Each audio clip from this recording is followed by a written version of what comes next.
I'm here with Miss Johnson. She is a teacher, and Miss Johnson, thank you for being on the podcast. I like to have relevant conversations. Um, I've been basically spending all of my time watching debates and relevant conversations for many months now, and I think that that is the solution to all of our problems is discussion, which makes perfect sense uh, because the people who are running our lives, the elites and the people at the governmental level, do not want us having conversations, which is why they, spend so much time, effort, energy, money to prevent that. So we're going to go ahead and stick it to them right now. So let's go ahead and get some information about you. What grades do you teach? Hey Seth, thank you for having me on. I'm a music teacher, so I actually teach the whole school, pre-K through fifth grade, Okay. elementary, of course. Have you ever taught any other grade groups, age groups? No, I've never been a classroom teacher, and I've never taught secondary, although I did have some experience with that in my student teaching. I worked with a junior varsity choir, so ninth and tenth grade a little bit, but in my teaching career has all been elementary. Okay, and regardless, I'm sure you're more aware and vigilant than the common person as to all grade levels of students.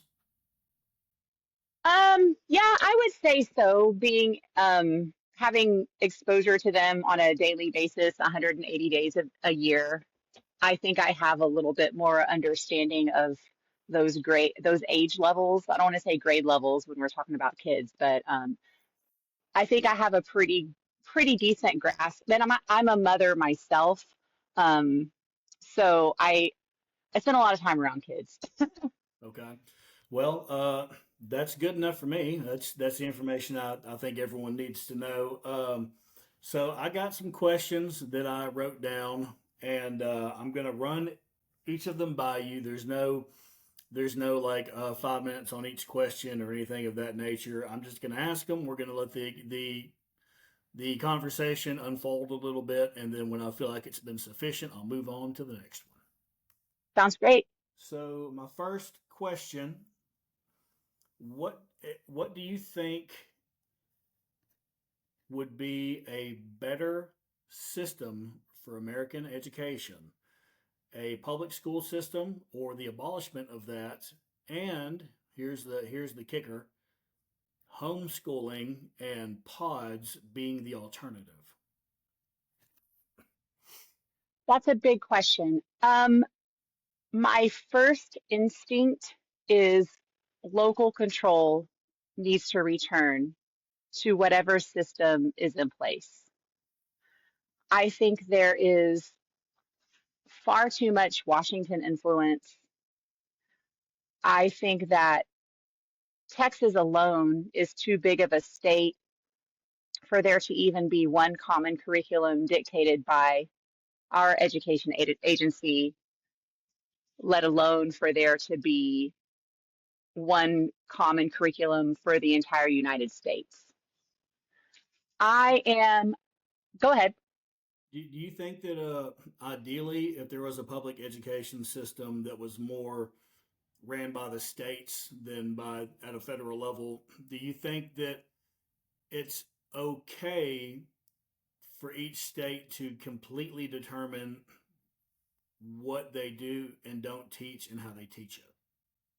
100%. That being said, I think that each community needs to have even more say over how they educate their own children, which is why I totally support the idea of homeschooling if a family wants to pursue that, but I'm a little more ambivalent on should the whole thing just be shredded and everybody homeschool and do pods. I think that even at the state level, you run the risk of power being centralized, and especially in a big state like Texas. However, yeah, number one, I think that Washington needs to get out of the way. I don't think that's their job. Um, how would you fund that if it's not on the state level, if it's totally local? Maybe those are the details I haven't quite worked out in my, haven't quite worked out, and maybe I won't ever. But I remember even back in the 80s, there was just so much more local control and local involvement. I think that since No Child Left Behind, which was a Bush era, early 2000s initiative, I think that just centralized the decision making in education in a way that has been completely detrimental to not only Texas students, but students all across the country. Well, my my solution to how can we pay for it is always stop letting the federal government take our money from us. Because what people don't realize is all they do is they take your money and then spend it poorly and execute poorly on what you could have done with that exact same amount of money. See what I'm saying? Yeah, It's a absolutely. very obvious solution there. Absolutely. But yeah, I agree with you. I think as a general rule, and most problems could be solved if you get all the fluff out of the way and you look at the core issues, the core solutions, things like that. Because everything is so everything has every core problem has 1,000 problems piled on top of it, and people spend all of their time arguing about the 1,000 problems on top of the core problem, when if they would simply address the core problem, the other 1,000 problems would go away. So I think that it's a pretty obvious thing that if you the smaller you can make the education bubble, like for example, uh, there I went to a public school, and the public school would the curriculum was picked by the federal government, the funding was from the federal government, blah blah blah, all federal government. And and I understand not everyone's like this. Some people go to public school and do very very well and learn a lot, but those people, they're just a regular citizen child like I was, and all the outcomes are different. And I will say that I learned very very little with public education. I learned the basics, math, reading, writing, some science, very specific history, good guy versus bad guy type history, which is ridiculous. But I learned the basic stuff, but I didn't really learn any of the higher learning things. My I learned very little about history, and as I just insinuated, the history I learned was from a biased position. And I know I know several people who have been homeschooled, and they seem like they went to school 20 years longer than I did as far as the information they have in their head. And I was lucky enough to where I've always questioned people. I ask a lot of questions. I don't just trust what someone tells me. So I did learn how to think just due to the nature of my family and my upbringing. But even the people that went to homeschool, if they're not necessarily great at critical thinking and discernment, they still have significantly more information in their brains. Like if we were talking about U.S. history, even people that, let's just say, for example, hypothetically, were 30 points IQ lower than me, they know a lot more. And I don't know anyone that went to homeschool that doesn't know significantly more about U.S. history, world history, things of that nature. History. I'm hung up on history because I'm really mad that that was denied to me. But it seems like public school, for some reason, one, doesn't teach you how to think, and two, doesn't give you nearly as much information as as homeschool does. And I think one innate problem to that, which public school I don't think has an answer to, is that with homeschool you have a smaller group of kids you're teaching to. I mean, sometimes it's one, if it's your mom teaching you, and they can make sure you have learned what they're trying to teach before they move on, and juxtapose that with what happened to me. And I remember distinctly in math class, I was really bad at math. Numbers do not compute. Words, yes, I was really good at writing, reading comprehension, but math wasn't working out for me. So, 75% of the class would get it, and I would be asking questions, and the math teacher would, she would ridicule me, which is probably bad, but that's, I don't care. Um, but she would try to answer me when I just didn't get it. She would say, "Okay, we don't have time. We have to move on," which I understand because she has other people to teach. Why waste everyone's time on this one kid who's not getting it? But that is a huge problem because, what's that Bush initiative you just mentioned? No child left behind. I was left behind and in certain subjects. So I don't think that public school will ever have an answer to that type of situation. And I think that's like smaller classrooms, such as homeschools and pods and things of that nature. I think that has that solution, and public school cannot have it. What do you think about that?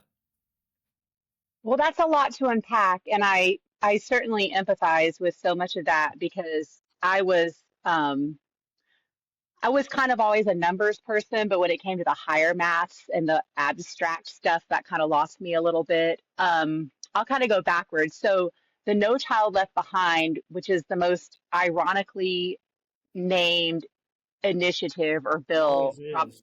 probably, yeah, exactly. It's like a joke. Hmm. It instituted a level of testing that had never been instituted before. So while it seems that frequent testing or high stakes testing is supposed to show the teacher what the students still need to know, it became about the score on that test. So and we're probably about the same age, so we came through the system before that.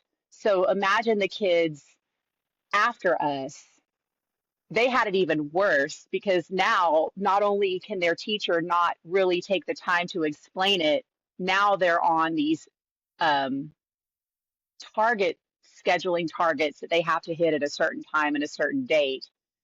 Um, it's like teaching by checklist. Did I cover this? Did I cover this?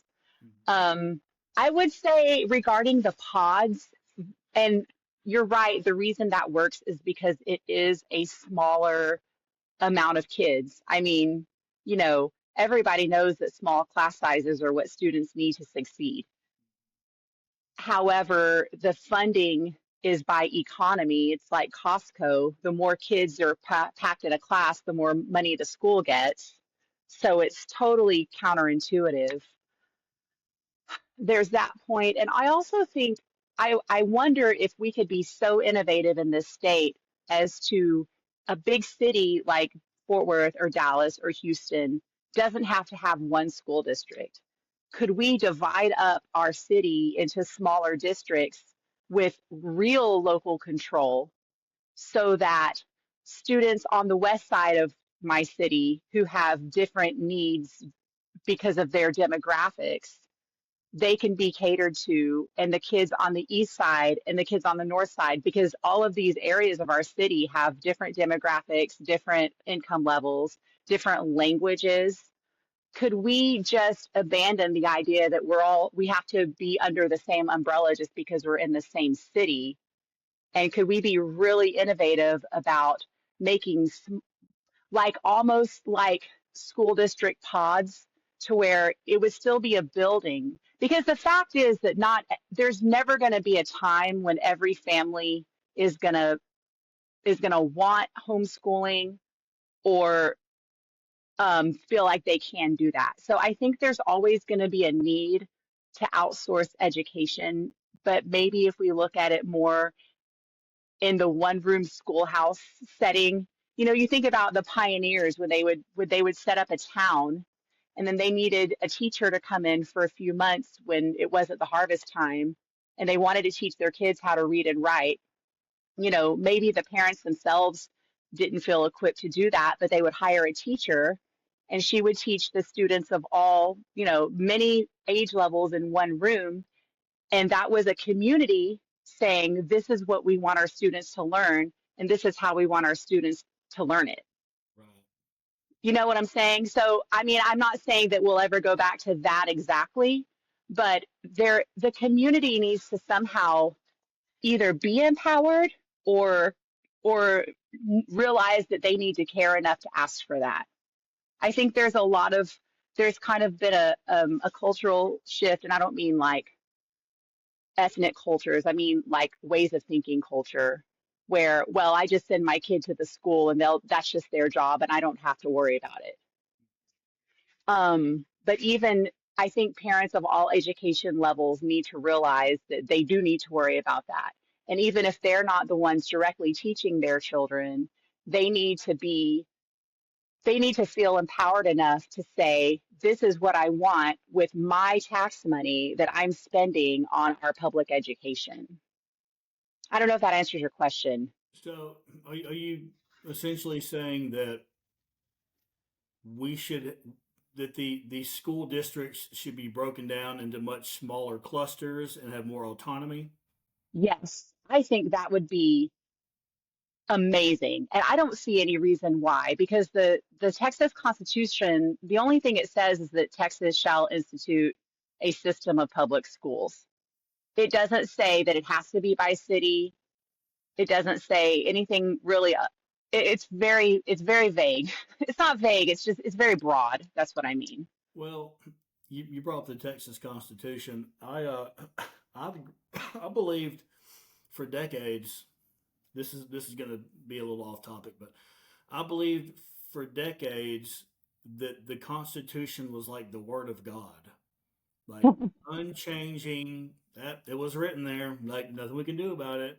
Which But one, the Texas or the United States, or all of them? all of them, Sure. because when I cared greatly about, and I still do. Don't get me wrong. Uh, but previously, when I cared greatly about the U.S. Constitution, it was because of all the good things it did for me. It granted me rights Yes. and things like that. And when I saw people like twisting it and changing the definitions of it and things like that, and talking about adding things into it, taking things out of it, I realized that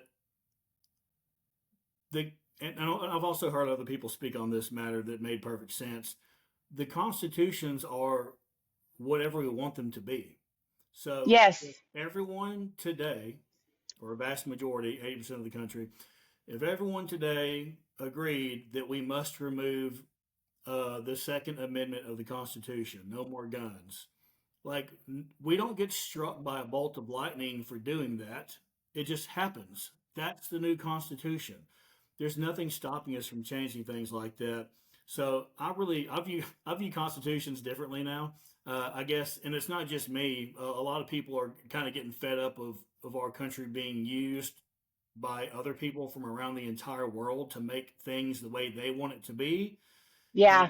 a lot of Americans now saying, you know, we're the ones that are supposed to decide how things are supposed to be. So why are we so afraid of being rigid, not changing things? If we want to change things to make it better, to address our current issues that were not issues hundreds of years ago, we should be doing that. But like I said, I that's kind think, of off topic.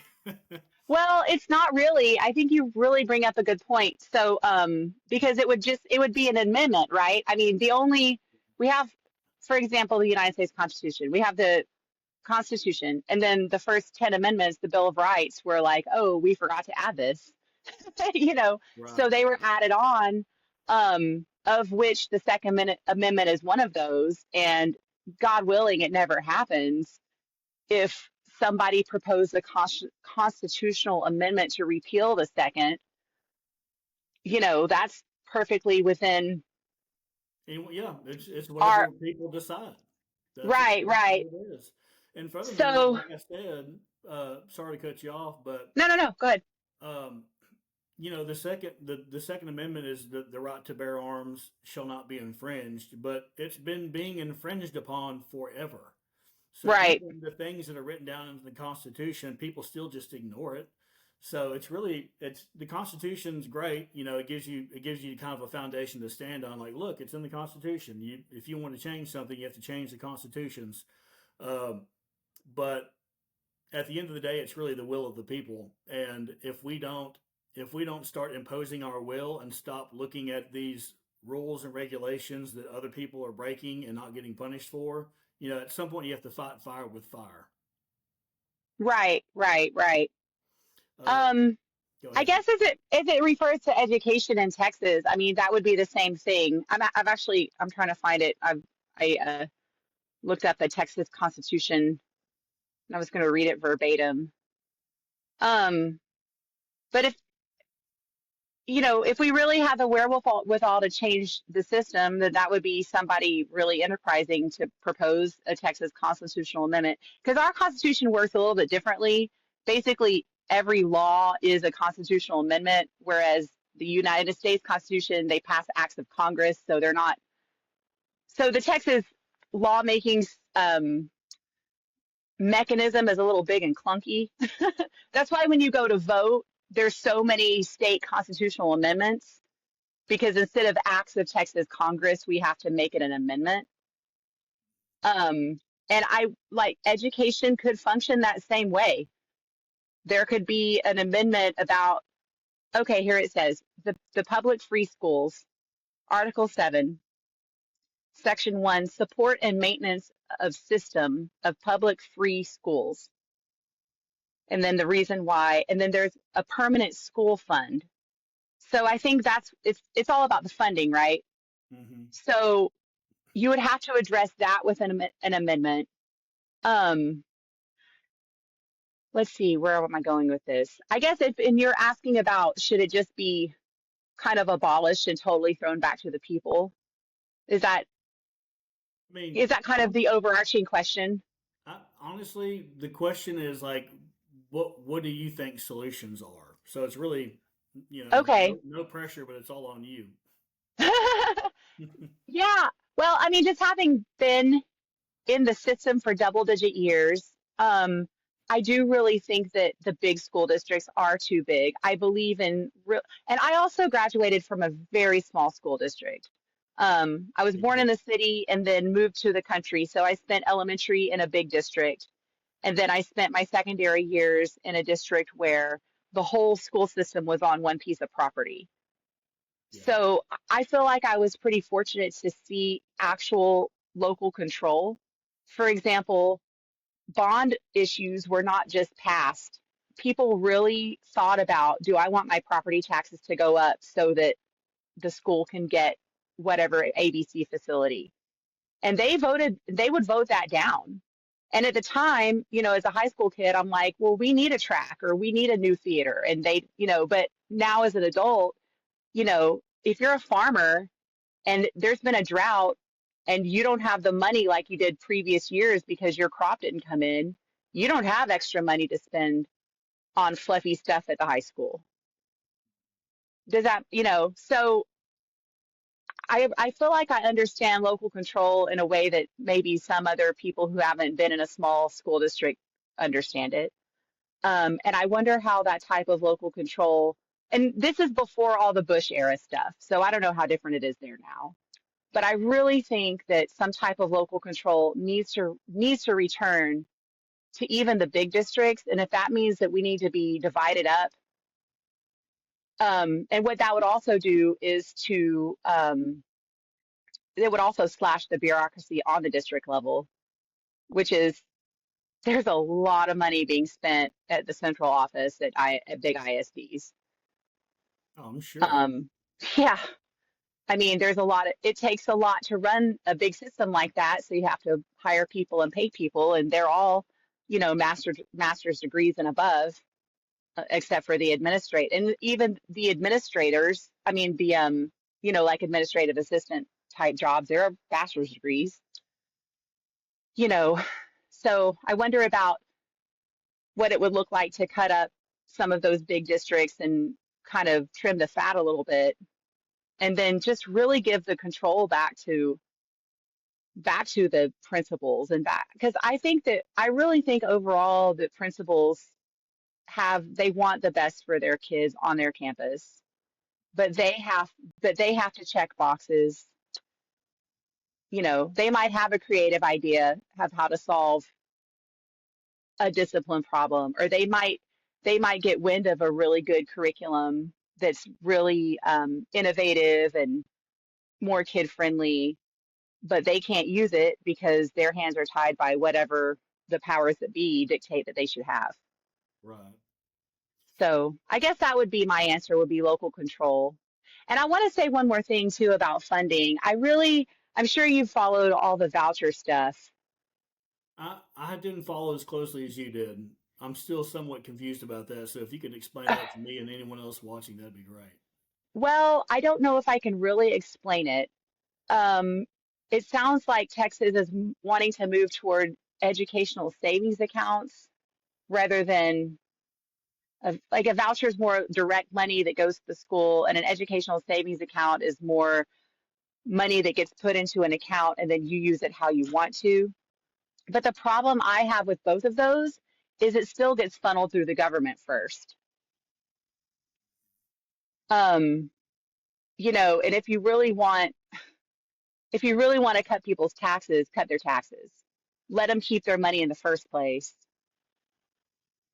rather than I'm going to tax you and then I'm going to give it back to you. So now you can buy homeschool supplies or something like that. Yeah, I mean, your line of thinking, I cannot, I can never get away from that exact same line of thinking. It's Hmm. every single problem that I encounter. It all comes down to why don't we stop letting bureaucracies take our money and let us keep it and handle it ourselves?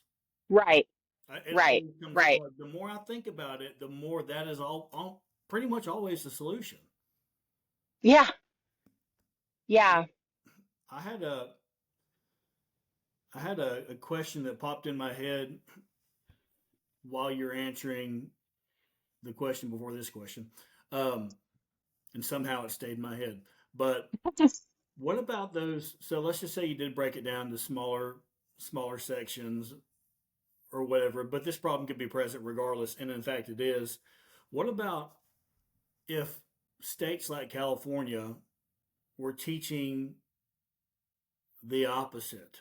Like what if you had multiple counties that you told them, "Hey, we're going to get the government out of your way. You can teach whatever you want." And then they began teaching every child that there is no gender. Men can be women, women can be men, all the trans crap. What if they started teaching that and now we have a perpetual issue where half the country is kind of insane and I mean in relation to the people who weren't taught that, were taught properly. You'd have to have some sort of government oversight for that, right? I guess you'd have to trust the states to not go crazy. I really think so. It may be very unpopular to say in 2025, but I am very much a states' rights person. I really believe in that. I guess I would ask in that scenario, which I actually don't think is very far from what's actually going on in California. I don't know anybody that teaches there, but anyway, I would ask, are they still getting federal money? That would be the question. Whose money are they spending to teach that? And if it's federal money, then I as a Texan have a say in that. But if it's not, then I'm not a Californian, and I would just encourage those California parents to do something about it. Which of course Um, all of these issues are solved when the federal government has nothing to do with it. a hundred Uh, percent. so again, I just can't. I can't. I can't make a logical case for public education. I just can't do it. That's fair. At one point, back the whole all of our issues come down to the fact that earlier in America we were all like one nation under God. We had the same. We may not have the same opinions and ideologies, but we all have the same foundation. But different foundations have been constructed now. So you got people learning. I mean, you actually have multiple countries within one country. So Well, good luck I'll getting push on the back same on page. I'll push back on that a little bit. I think that the United States, I follow a few kind of alternative, not like alternative facts or anything like that, but kind of the history accounts that really teach like the history that you would probably crave to learn. Hmm. And I think the United States were founded to be sovereign states under a very general local consensus that had to do with defense. You Hmm. know, it was like we know that we're not gonna be as effective to fend off a threat from, say, France. You know what I'm talking about in the Right. early 1800s, Yeah. unless we have a national military. But each state government had a lot more autonomy over what the day to day issues were. Right. However, we were generally all on the same page with Christian Protestant ethics and morals. Yeah. And whether you're a Christian or not, just to have that common ground, then those types of issues didn't have to, they never even came up. Right. Those types of really far flung moral Queer theory. ambiguity. Yeah, Yeah. Queer theory is the. I'm yeah, not. I yeah. didn't read. I didn't read the books, but it is effectively the opposite of everything that is true. Yes, Like that. That's why the queer theorists, the women will shave their head and dye their armpit hair green and not shave it and get a and I mean I know it's not objective, but close to objectively hideous tattoos on their face and the pig nose ring and like they do all that on purpose because beautiful is offensive to them. It's right. literally they flipped the world upside down and they have grown in number in our country. So people talk about division. Yeah, we could not be more divided because there's the opposite ideology is being pushed. And by the way, funded by foreign billionaires. Some people don't know that, but it's all Yeah, intentional.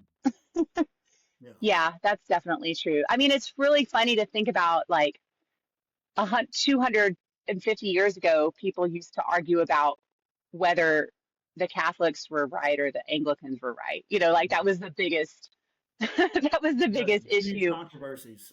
Yeah, yeah. And now it's reality itself. Yeah, it's a whole new Um, world. yeah, but I mean, I really appreciate your question about that California kind of hypothetical. I really think that it really goes back to the people that are paying the taxes, waking up and saying what is going on and no, we will not allow this instead of letting the system be the system. I think that the system has been the system for so long, and I think that things like um, well, the establishment of the Department of Ed in the 70s, you know, that cabinet level position is only 50 years old. It's not like it was a part of the original 13 colonies or something. Right. Um, Let me transition to a different one. Um, okay. we're not going to get to all of these because, as it turns out, we could talk for an hour on each of them.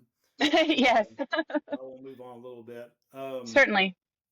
What about methods of teaching? Like I don't know the technical terms, but teaching information retention versus teaching how to think.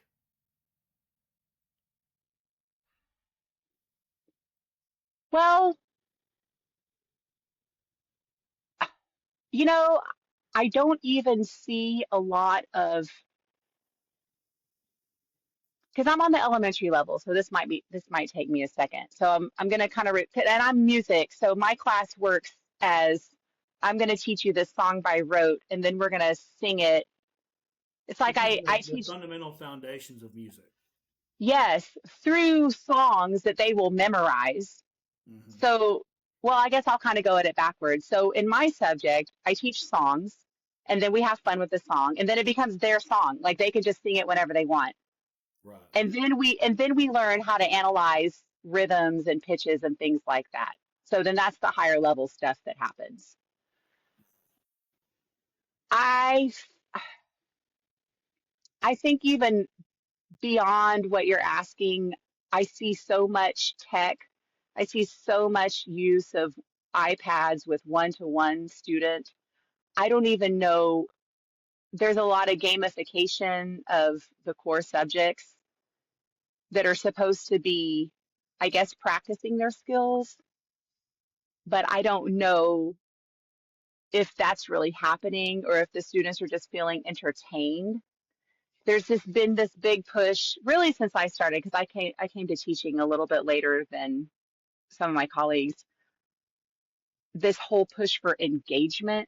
I mean, did you ever hear while we were growing up, did teachers care if you were engaged? Like, is that a you know, is that something that ever came up? And engagement doesn't mean learning. Engagement just means your mind isn't drifting off somewhere. Well, that in my experience, there were teachers that did not even attempt to engage your mind in any way Hmm. whatsoever, and there are some teachers that like one or two of them that really prioritize that. But let me give you an example. So I think the generally everyone was taught in World War II. When they're taught World War II, they're taught Allies good, Axis bad, and Hmm. I think that a lot of teachers, because they were conditioned to think this way too, if you start asking, well, what about the perspective of the Axis? Like, why did they do that? Why wouldn't they do that? Why would they do this? And you just kind of get shot down like you're a bad person for asking questions. Isn't that bad for developing a thinking person's mind? 1,000%. And I think that shooting a student down in that way, I think it's as simple as they don't know the answer. And so it's easier to, in their minds, to maintain authority by shutting somebody down than admitting that you don't know and, hey, maybe let's go find some books about it. Let's go deeper on it. And it really takes a teacher that's very passionate about history to be okay with that. And I don't know. I remember I had one in seventh grade. He was our Texas history teacher, and he taught the textbook, and he was also a coach. Did you have teacher coaches Oh in yeah, high they school? were Yeah. absolutely terrible. Yes. Yes. I Well, lost brain cells listening to them. I actually had two, and one was my seventh grade history teacher, and the other was my ninth grade geography teacher. And they were both really passionate about the actual subject that they were teaching. Oh, good. Like my ninth grade geography teacher, he just loved the study of landforms and cultures, and he got us excited about it. So I have loved geography ever since then. And my Texas history teacher, he was pretty by the book, literally by the textbook, except when it came to the Civil War. And he actually, now I'm about to say some things that would probably get me canceled, but I'm going to say it anyway. It's okay, You Miss know, Johnson. Go ahead and say it. he said, what was the Civil War fought over? And we all go slavery. And he says, no, it was fought over money. And I have never forgotten that. And that has made me read a lot about that war. And it's really informed a lot of what I understand about even things that happen today. And I'll just leave it there. Well, Um, I think every war's fought over power. It's all yeah, about power. Like who yeah. we want power. We don't want to lose power. Well, And wars it's don't benefit people generally. They benefit the governments that are starting the wars. right. And so going back to your World War II question, you can't frame a conflict like that in like a comic book, good guy, bad guy. You can't do that. Because the Um, Axis didn't think they were the bad guys. right, We didn't think we were the bad guys. right, right. Or maybe even the good guys if you really flip it on its Yeah. head. Hmm. Um, and I don't mean, and of course, we're not talking about service members. We're talking about the people in charge Of course, yeah. because that's a whole other, you know. Because then if you want to do good guy, bad guy, what are you going to do with Vietnam? Right. Which is a conflict, by the way, that is woefully understudied in high school. Um, so yeah, I don't really have an answer. I think that, and also history is a tested subject in STAR, the STAR test, STAAR. Yeah. So I think it becoming a tested subject, which when we were, I don't know if we're about the same age or not, but I took a test that it was only math and science, reading and science. No, not even science. It was only reading and math. They didn't test history, they didn't test science, they didn't test all these things, these subjects that actually benefit from critical thinking. And now that they've put a science test, they've put a history test. Now those teachers are even more pressure to teach to the test. What's the right answer, A, B, C, or D? Right. Or just the dry facts about what happened instead of analyzing what happened. Well, let me stick on that for a moment. So let's just say they did test on history. Like they had test. Okay, what happened in World War I? What happened here? When did this war take place? What does that even really matter if I'm just going to go be an electrician or if I'm going to be anything? If I'm going to be a history teacher, that matters. You should test it and make sure this kid learned it. But I mean, I don't know. I think what I'm getting at is what is the point of of what's kindergarten through senior grade school?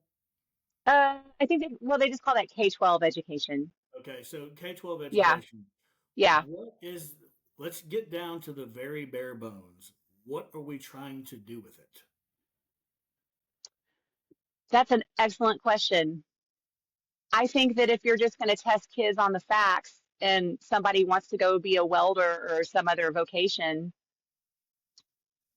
what's the point of that? On Yeah, the other hand, if you do care about those things that really need to go way beyond facts and retention because you want to educate the populace to be critical thinkers, including your truck drivers, including, from truck drivers to doctors, everybody who's going to be a voting age should learn how to be a critical thinker. right. Then But what's the point of the test? yeah, and so you do want every citizen to be a critical thinker who can make their own decisions, who can see through the BS and things like that. And like, well, that doesn't make any logical sense. Let me question that. Or yeah, everyone knows two plus two is four. I understand there are certain things that everyone needs to know to even function in society. My cat just meowed. I'm sorry. Oh, I heard. But what what does it matter if everyone knows the same thing, the same theme, overlaying theme of World War II? My cat is so distracting. I'm sorry. Um, It's okay. does everyone need to know the same storyline of World War II before they turn 18? And if they didn't, what does that hurt? If they didn't, I think there's a certain amount of our national history that is a uniting force among the populace. But, and so if people don't know and they don't have any, I think it helps for people to have a connection to what happened. Um, so I don't think it needs to go out the window, but I think it I already think that, has. well, yeah, I think, I was gonna say, yeah. So I think our brains are kind of lining up here. Um, yeah, back then, it's like this is World War II. This is what happened. This was Civil War. This is what happened. And hmm now we've got AI, for God's sakes, which changes everything. We have so much access to so much information that you got half the country saying, "Nah, everything we heard about World War II was a lie," and the other half is like, "No, you're just saying that because you're hateful." Like, right. there's not even a point in trying to teach. this is what this war is about, and these are the bad guys, these are the good guys, because no one believes you anyway, teacher. Like it's done now. That's Maybe it done. needs, well, definitely the good guy, bad guy framing needs to go away. Yeah. Um, yeah, I don't know. These are big questions. I would hate to see it just be completely abandoned, but I do think it's been taught in a way that doesn't serve the history and doesn't serve the students for so long that it's hard to know how to come back from that. Yeah, I do think we'll start wrapping up here. Um, I do think that it is. I think the ultimate solution would be to make it as small as possible. Hmm. All goes back to personal responsibility. Like, are you making sure your kids know what they need to know or not? You get a lot of parents that just say, well, I take them to school. That's where they're supposed to learn it. Well, what if they're not learning it? Like, you're the parent. You're supposed to, you Yeah, teach them or make sure they're being taught one way or another.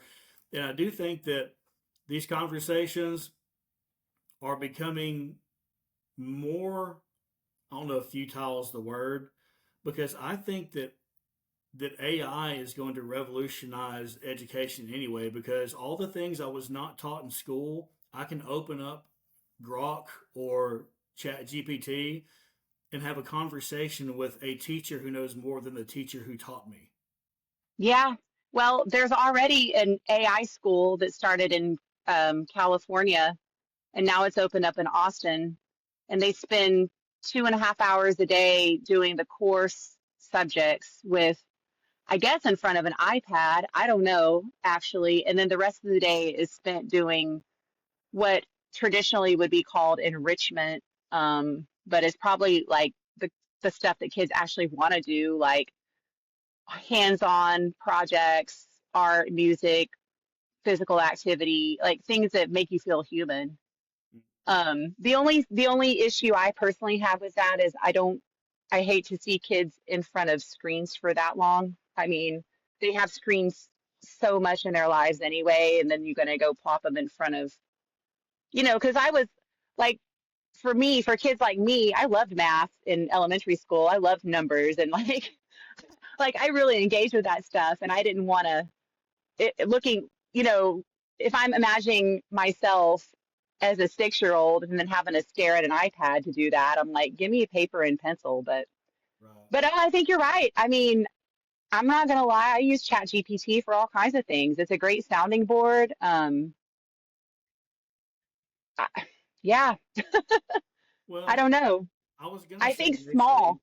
when you talked Hmm. about when you talked about them having a 2 hour AI, learning with AI type thing, my first thought was, well, why do they need to go to school for that? Like, why not just stay home and ask the questions to AI? And then my conspiratorial mind, which has served me far greater than the alternative mind in my life, it was saying, well, it's because if you're asking AI questions that they don't want you to know the answer to, they can redirect you.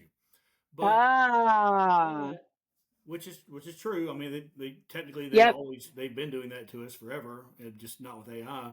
But I do think there is definitely value, to push back against my own point.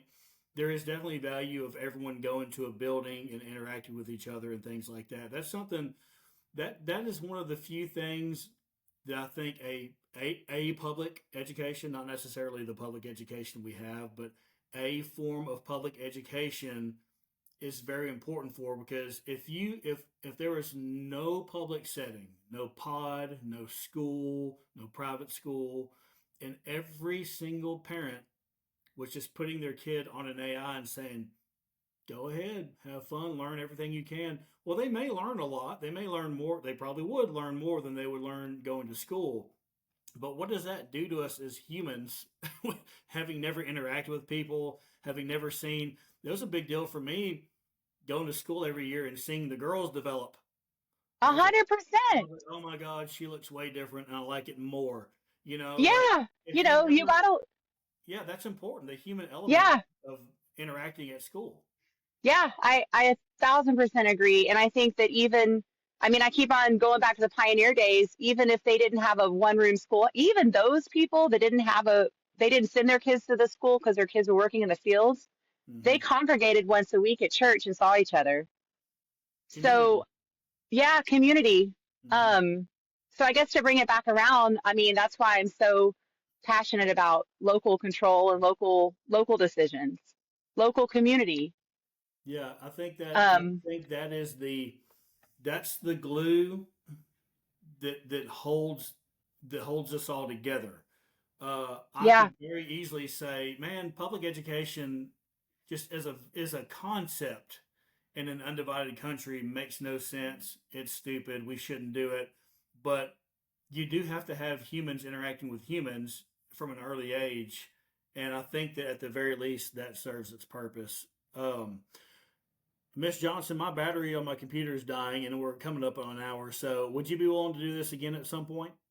absolutely. I think we've just opened a whole box here. So We this has will been do. awesome. Thank you so much. Okay, well, I appreciate you, and I'll reach out to you. Okay, thank you, Seth. Have a good day. Thank you. You too. Bye bye.